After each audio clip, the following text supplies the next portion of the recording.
Good afternoon बच्चों। कल हमने आपका साइंस का चैप्टर 2 फसल उत्पादन एवं प्रबंधन में प्रस्तावना और कृषि में सुधार तक पढ़ा था। आज हम आगे पढ़ेंगे कृषि क्रियाएं, एग्रीकल्चर प्रैक्टिसेस। विभिन्न प्रकार के पौधों तथा फसलों को उगाने के लिए विभिन्न प्रकार की आवश्यकताएं होती हैं। स्वस्थ वृद्धि तथा अच्छे उत्पादन के लिए फसलों को ऑक्सीजन, जल, सूर्य का प्रकाश, पोषण से भरपूर मिट्टी, कीटों से बचाव तथा कटाई के बाद उचित संग्रह की आवश्यकता होती है। कृषि क्रियाओं में क्या क्या आता है, उसको उगाने से लेकर और उसकी क्या क्या जरूरत है फसल की, ठीक है, और फिर उसकी कटाई और फिर संग्रह मतलब उसका रख रखाव, ये सभी आ जाता है, ठीक है। जब पौधों को बड़े पैमाने पर उगाया जाता है तो उनकी आवश्यकताएं बढ़ जाती हैं तथा उत्पादन में वृद्धि होती है। किसी स्थान पर एक ही तरह के बहुत से पौधों को उगाना फसल कहलाता है। हम फसल कहते हैं ना, जैसे एक खेत में एक बार में गेहूं की कर ली, फिर सरसों की कर ली, तो एक ही प्रकार के बहुत सारे पौधों को उगाना ही फसल कहलाता है। किसी फसल को अच्छी तरह से एक ऋतु में तापमान में आर्द्रता तथा वर्षा के आधार पर उगाया जाता है। किस मौसम में कौन सी फसल अच्छी होती है उसके हिसाब से ही हम फसल उगाते हैं। ऋतुओं के आधार पर फसलों को 3 भागों में वर्गीकृत किया जा सकता है। फर्स्ट है रबी की फसल। रबी की फसल हमारे देश की जलवायु मानसूनी है। यहाँ समय समय पर वर्षा, गर्मी एवं सर्दी पड़ती है। इसी कारण भारत की जलवायु को मानसूनी जलवायु कहा जाता है। रबी की फसल शीत ऋतु में बोई जाती है।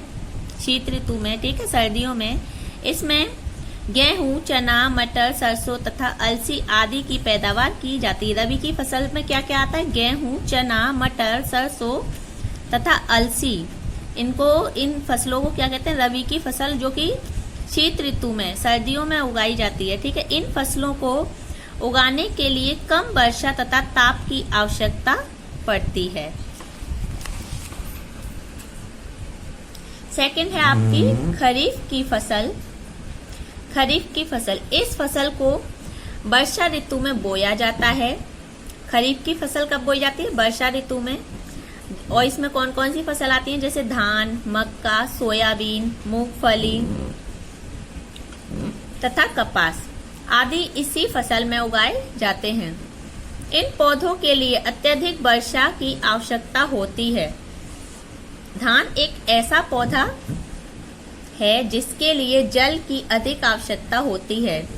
इसके लिए पहाड़ों पर ढालूदार खेत बनाए जाते हैं, जिन्हें सीढ़ीनुमा खेत कहा जाता है। इन खेतों में पानी सरलता से धान की जड़ों में पहुंचता है। पानी की अधिकता तथा नम जलवायु इन फसलों के लिए पर्याप्त होती है। मक्का तथा कपास भी इस प्रकार के पौधे हैं। किसान खुरपी की सहायता से खेतों में धान की रोपाई करते हैं। इन पौधों के बीच लगभग 10 सेंटीमीटर की दूरी रखी जाती है। वर्षा के मौसम में चावल की खेती सही ढंग से हो जाती है। जौ भी खरीफ की फसल में उत्पादन किया जाता है। इसमें कार्बोहाइड्रेट की मात्रा प्रचुर मात्रा में पाई जाती है।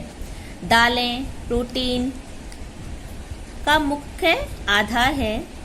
दूध और जानवरों के मांस में वसा तथा प्रोटीन अधिक मात्रा में पाई जाती है। वसा तेल सरसों, सूरजमुखी के बीज तथा मूंगफली आदि में पाई जाती है। सब्जी तथा फलों में खनिज एवं विटामिन पाए जाते हैं। अतः संतुलित आहार के लिए ये सभी फसल उत्पाद हमारे भोजन में सम्मिलित होने चाहिए। ऐसी फसलें भारत में ही नहीं संपूर्ण विश्व के लिए महत्वपूर्ण हैं, जिनसे प्रोटीन एवं वसा प्राप्त होती है। बागानी फसलें, हॉर्टिकल्चरल क्रॉप्स। अन्न और सब्जी में अंतर केवल यह है कि सब्जी खाने योग्य पौधा है जो फूल, फल तथा पत्तियों युक्त होता है। सब्जियां, फल तथा पुष्प सामान्यतः बागानी फसलों के अंतर्गत सामूहिक होते हैं।